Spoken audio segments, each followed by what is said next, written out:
Hello there. I can't lie that today's day got me in a philosophical mood and I kept thinking. It's kinda funny how a game can change. Can flip 180 in a matter of turns. Sometimes combo works in mysterious ways. One day you wake up, gone without a trace. I refuse to give up, I refuse to give in, oh. Combo's just my thing. I don't wanna give up, I don't wanna give in, oh. So everybody sing. One life, said the combo guide, one life, my opponents cried, one life, gotta stay alive, I will survive. One life, all punishes deeds, one life, no more conceits, one life, all we do believe, one life is all I need. And this is exactly what we're aiming to do in today's deck tech, going down to one life and winning the game. As you can see on the screen, Rowan reduces the cost of red and black spells by X, where X is the amount of life we have lost this turn. As you're about to see a bit later in the video, in Magic there are many ways to lose life on your turn. However, those ways are usually incremental, by 1, 2 or maximum 5 life. And what is further detrimental to our goal, they can be usually activated only once per turn. But this does not apply to the next 6 cards, our main combo enablers, that can get us to 1 life in an instant. Plunge into Darkness is usually a niche choice for a deck, but in this build it is our best combo enabler by far, and it only costs 1 and a black. It is an instant that has an irrelevant first ability, an important second one, which allows us to pay X, where X is any amount of life, in order to search the top X cards of our library for a card, any card. This ensures we lose as much life as we can for maximum Rowan discount. Note that the card can be played in response to Rowan's activation, and if our life is sufficient enough, act as a solid tutor for a finisher. Blood Celebrant is an old card from Legends that is usually used almost exclusively in Carrick Son of Yawgmoth decks for combo/mana generation. In our deck, the loop of paying 1 black and 1 life ensures that we can continue paying 1 life enough times as needed in order to lose as much life as we want. Up next is a recent reprint of Necropotence, usually a powerhouse in the decks that can run it. Here it mostly serves as a cheap and reliable way to lose life. Of course it can still be used for incremental life loss, if we need Rowan's discount for something other than finishing the game, and the card advantage is just bonus. Phyrexian Processor is a personal favorite, and while we are a combo deck and the value of churning a massive token is pretty much lost in most situations, it is still there. The next 2 cards might seem a bit odd, but there is a method to my madness, and I have also included ways to untap Rowan so that she can be used more than once. The first is Kuro, the Pit Lord, coming all the way back from original Kamigawa, a whopping 9 mana 9/9 demon with important ability. Pay 1 life to give a creature -1/-1. It is important to note that they are always targets for his ability, and he can both board wipe their opponents, or if he is on an empty board, get us down to 1 life by targeting himself. Last but not least is Lord of the Forsaken, a 6 mana 6/6 demon with flying and trample, that allows us to pay 1 life any amount of times, and add 1 colorless mana that can be used only to cast spells from the graveyard. This card is mostly here to lose any amount of life, but in a niche situation the mana it produces can still be used, as I decided to include Past in Flames, as the deck is quite heavy on instant and sorceries, and because it is my favorite card. As I mentioned, the deck has a plethora of ways to lose life in smaller increments that boost Rowan's mana discount throughout the game. Those include classics, like Ambition's Cost, Ancient Craving, and the new Feed the Infection, that both draw cards and loses life. Damnable Pact works in similar way, but can be used to draw a lot more cards and in certain situations even as a finisher by targeting an opponent. Other similar and very synergistic cards are Villy's Broker of Blood, who draws a card whenever we lose a life, and can technically be used as removal, although quite mana intensive. Next is Vilis at home, Greed, and Kerik, son of Yawgmoth, that are good ways to lose life and either draw cards or cheat on mana pips. Staff of Completion is another solid card, with the most useful modes being the Mana Rock one, which also loses 2 life, or the Card Draw, which can lose 4. Zombie Cutthroat and Numai Outcast are seemingly odd choices, but provide a solid niche in terms of life loss. While the first spells I covered can lose any amount of life, and the second category usually loses life in smaller increments, those two lose whole 5 life, at an acceptable cost. The last card is Toxic Deluge. While it is usually a number with Rowan, there are many ways to give her haste, so technically both can be used in the same turn. The rest of the cards in this category are lands that lose life, but I'll cover them when we get to the mana base later in the video.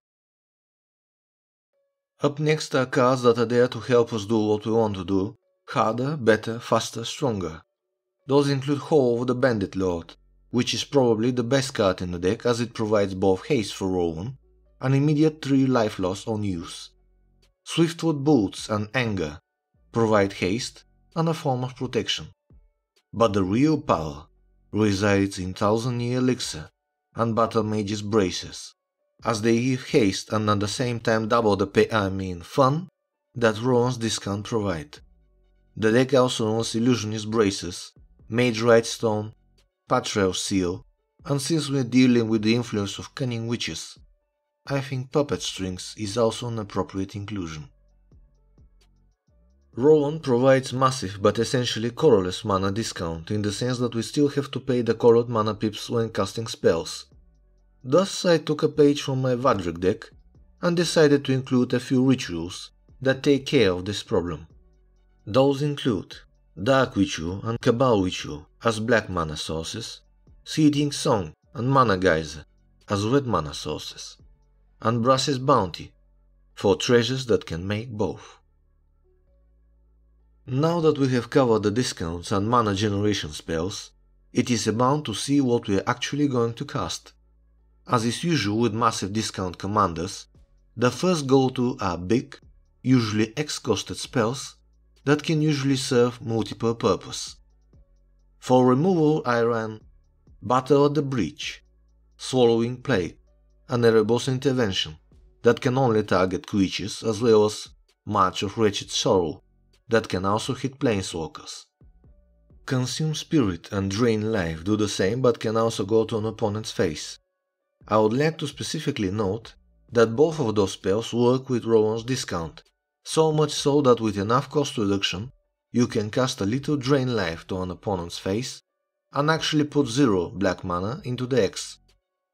As you can see, all of those spells also gain back a massive amount of life upon resolving. For mass removal I put Black Sun's Zenith as well as Starstorm and Volcanic Vision. By-Force and Red Sun's Twilight help us deal with artifacts that are ever present in a commander game. March of Reckless Joy and Commune with Lava are amazing spells in this deck as they scale greatly with Rowan's discount, allowing us to dig deeper into the deck. Since Rowan's ability affects all spells, not just instants and sorceries, I have also included a few body positive bodies to distract opponents of our main combo strategy. Those are Dracosev Maw of Flames and the Balrog of Moria, who are massive threat / removal options.